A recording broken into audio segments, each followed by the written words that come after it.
The reason is because when I was doing my fishing and, you know, separating her from the rest of the fishes and whatnot, is because she fell for my bait. And because of that, now I've selected someone that's, you know, going to be giving me, you know, that little back and forth that I want. You know, so just from the little, you know, the little fishing rod you give out as well, it will determine the person you catch as well. So the place you look for, the person that, you know, that you're after, you will somewhat, you know, get this person's attention. But as things go serious, the big question is, will you and the other person be able to keep this energy up and, you know, develop it into a relationship? So the places you look, the applications you use, the lines that you use as well. I know how weird that sounds, like, you know, pick-up lines or whatnot. We all use pick-up lines, you know.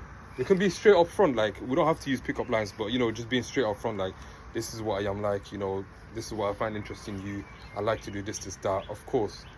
But a pick-up line doesn't actually mean a line that you use. It's just a sense of, you know, a style of talking, if that makes sense. So even those little things, you know, the location, as I said, and other things all determine the person you're going to find. And let me tell you this, like, if you do find that person, I'll say give it your all, but at the same time, the more you give, the more the other person repels. Like, if a girl right now was to, like, you know, pop up to me and call me like, hey, how you doing, this is that, naturally, as a you know, as a guy, and from a female side as well, we all like to, you know, fall back like, cool, I like to do this in my pace, and definitely in a understanding pace as well, nothing like too much giving and stuff. So you've got to understand the tempo, how it works as well. Like, you initiate the convo with the girl, cool, that's what you should have done, and, you know, you wait for her response back, and from the response as well, you could tell how much, you know, energy that you need to put in. So from the first day or two from talking on the application or over the phone, the ground is set for, you know, the reply times for each other, and, you know, the hunger that you both have, because there is a hunger, but we all like to act like we don't have that hunger. And, you know, the ground will be set from there on, and you've got to give each other that space, sort of like a tennis game, whack it back and forth. And, you know, so as it keeps going, it might not always work well, and don't be saddened, and just don't be, you know, feeling down when this doesn't work out. This is life. A lot of the things don't work out, and not in just relationships, but other things else, like, you know, work, when it comes to, you know, friendships, when it comes to personal things in life, and nothing is guaranteed to work out. So if this doesn't work out, see it as a win, as in, you know, you got to exchange a bit of energy, learn a few things, and, you know, definitely get you more equipped and ready for another time. So with relationships, of course, you can't get advice from one person. So the best thing is to, you know, see what's out there as an advice, and for you just to cherry pick, you know, what you think will benefit you. So personally, I take on advice from, you know, if I say YouTubers, that just sounds like, you know, like I'm a confused person, like I'm listening to, you know, other bloggers saying, you know, you should go for this, that. If she does that, don't do this, that.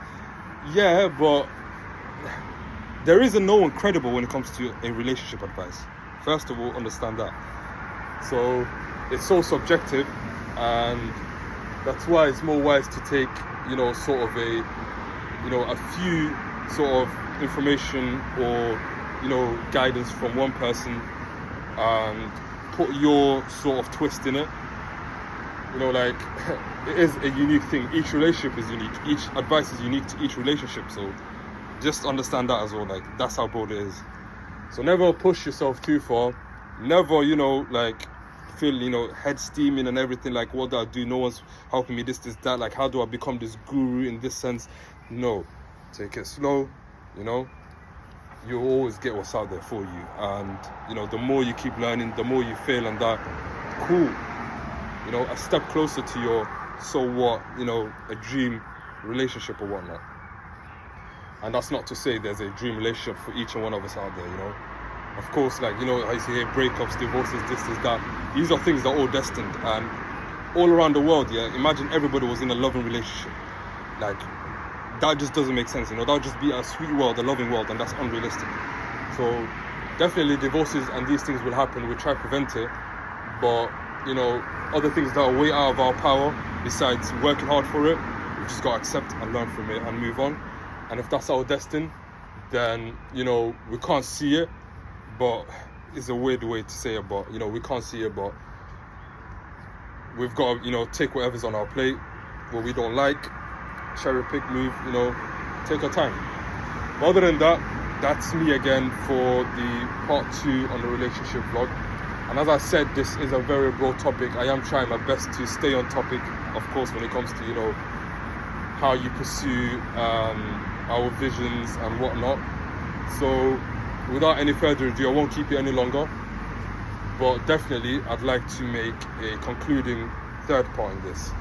You know, I've never done a series on this channel, but I am going to try with this relationship topic, because if any topic, this is the one where you could do many sequels in, and I'll try to not, you know, bore you of nonsense as well, but definitely tried to do a third part. And, you know, I just did the last one, which was quite recent as well, so I will probably do the next one within a day or two. And, you know, I might, you know, put a side sort of, if these are my normal vlogs, what I'm going to do for you guys is, you know, as my channel started with the anxiety stuff and, you know, my well-being, I just wanted to put it out there, and if someone relates, and, you know, we can get in touch and hopefully build a relationship as to where we're both progressing and learning from each other, then that's my view and that's what I wanted. So in terms of the anxiety, I'll do a side vlog for that. For the, you know, the other matters in life, like the relationship right now, and the other, you know, talking about the back home nation and other things, I'll do a sort of a side, sort of a basically 2, you know, sort of channels, but all in one. But anyways, I'll do the other one sometime tomorrow or the next day. And as you can see, I am in a different location. I've actually managed to come quite a bit distance from where I usually film on the other, you know, the other vlogs at. It is still a park, I know, but it is definitely very nice to have a different view for the first time. And I think I might find this a, you know, a comfortable place, and I might actually use this as a vlogging spot from now on. So either I do the, you know, the bigger discussions here, and the other one keep it as the anxiety location. So yeah, we'll see, and I might just venture out more. I actually got this recommendation from one of my friends, and he might be watching himself. You know, it was his advice to, you know, try go to different locations, you know, good for the vlogging, good for me, and it'll keep the channel more entertaining as well. But other than that, I'll end it right here, and wherever you are, I hope you have a wonderful day, and always take care and stay blessed. Take care, people.